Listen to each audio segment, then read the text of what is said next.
एका दक्षिण भारतीय यूट्यूबरने सर्व कागदपत्रे बरोबर असतानाही चिरीमिरी घेतल्याचा व्हिडिओ सोशल मीडियावर टाकताच तो देशभरात व्हायरल झाला.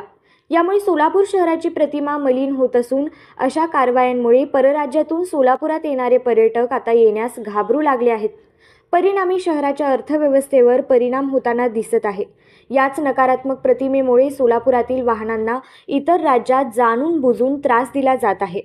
सोलापूरच्या पूर्व भागात अक्कलकोट रोड, विडी घरकुल, नीलमनगर तसेच गजबजलेल्या मार्केट परिसरात आणि औद्योगिक क्षेत्रातही सतत नाराजी व्यक्त केली जात आहे.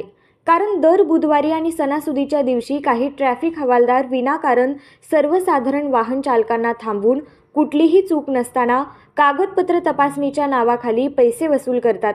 यामुळे कष्टकरी व मध्यमवर्गीय नागरिकांची एक प्रकारे लूट होत असून नागरिक या कारवाईमुळे भयभीत झाले आहेत.